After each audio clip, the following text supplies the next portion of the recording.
കൂട്ടുകാരിൽ നിന്ന് നമുക്കൊരു റിമോട്ട് കൺട്രോൾ റിപ്പയറിങ് ചെയ്ത് നോക്കിയാലോ. നമ്മളെല്ലാവരും നിത്യജീവിതത്തിൽ റിമോട്ട് കൺട്രോൾ ഉപയോഗിക്കുന്നവരാണ്. ടി വിയോ എ സിയോ അല്ലെങ്കിൽ സെറ്റോ ബോക്സോ ഏതെങ്കിലുമായിട്ട് റിമോട്ട് കൺട്രോൾ നമ്മൾ നിത്യജീവിതത്തിലുള്ളതാണ്. അപ്പോൾ ഇന്ന് ഞാനിവിടെ എടുത്തിട്ടുള്ളത് ടാറ്റ സ്കൈയുടെ അഥവാ ടാറ്റ പ്ലേ DTHൻ്റെ റിമോട്ടാണ്. ഇത് നമുക്ക് വർക്ക് ചെയ്യുന്നില്ല, ഇൻഡിക്കേറ്ററൊന്നും കത്തുന്നില്ല, വർക്ക് ചെയ്യുന്നില്ല, റിമോട്ട് പിടിക്കുന്നില്ല. അപ്പോൾ നമുക്ക് റിപ്പയർ ചെയ്യാൻ വേണ്ടിയിട്ട് ഒരു റിമോട്ട് കൺട്രോൾ ഓപ്പൺ ചെയ്യണം. ഓപ്പൺ ചെയ്യുന്നതിന് വേണ്ടിയിട്ട് സ്ക്രൂ ഡ്രൈവർ ആവശ്യമാണ്. ഒരു മൈനസിൻ്റെ സ്ക്രൂ ഡ്രൈവർ ഉപയോഗിച്ച് നമ്മൾ ഇത് ഓപ്പൺ ചെയ്യണം. അതിനു മുമ്പേ നമുക്ക് ആദ്യം ഇതിൻ്റെ ബാറ്ററി റിമൂവ് ചെയ്യാം. ഇതിന് AAA ബാറ്ററിയാണ് വരുന്നത്. ഈ ബാറ്ററി നമുക്ക് ആദ്യം റിമൂവ് ചെയ്യാം. ഇതിന് ശേഷം നമുക്ക് ഇതിൻ്റെ കേസ് ഓപ്പൺ ചെയ്യാം. റിമോട്ടിൻ്റെ സൈഡ് ഭാഗത്ത് ഇതുപോലെ നിങ്ങൾ വീഡിയോയിൽ കാണുന്ന പോലെ സ്ക്രൂ ഡ്രൈവർ മൈനസ് ഉപയോഗിച്ച് ഇതിൻ്റെ കേസ് ഓപ്പൺ ചെയ്യാം.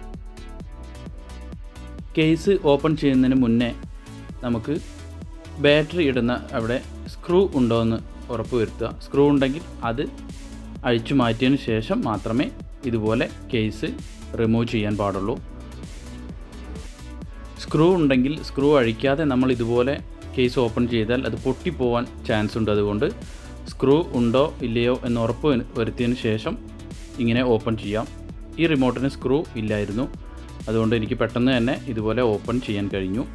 ഇതിൻ്റെ സ്വിച്ചസും ബോർഡും ഒക്കെ നമുക്കൊന്ന് നോക്കാം.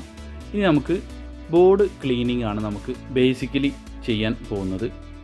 ഒരു കോട്ടൻ്റെ തുണിയെടുത്ത് അതിൽ കുറച്ച് പെട്രോളോ അല്ലെങ്കിൽ ടിന്നറോ ഉപയോഗിച്ച് ഇതുപോലെ വളരെ ലളിതമായിട്ട് നമുക്ക് റിമോട്ടിൻ്റെ ബോർഡ് ക്ലീൻ ചെയ്യാം.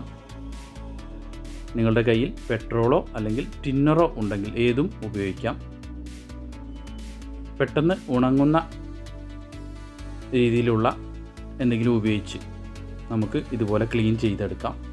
എന്നിട്ട് ഒന്ന് ചൂടാക്കിയതിന് ശേഷം നിങ്ങൾക്ക് വെയിലത്ത് വയ്ക്കാം.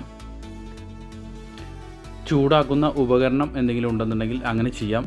എങ്ങനെയെങ്കിലും ഇത് ഒന്ന് ചൂടാക്കിയതിന് ശേഷം നമുക്ക് ഇതിൽ ബോർഡ് ഇതുപോലെ സെറ്റ് ചെയ്യാം.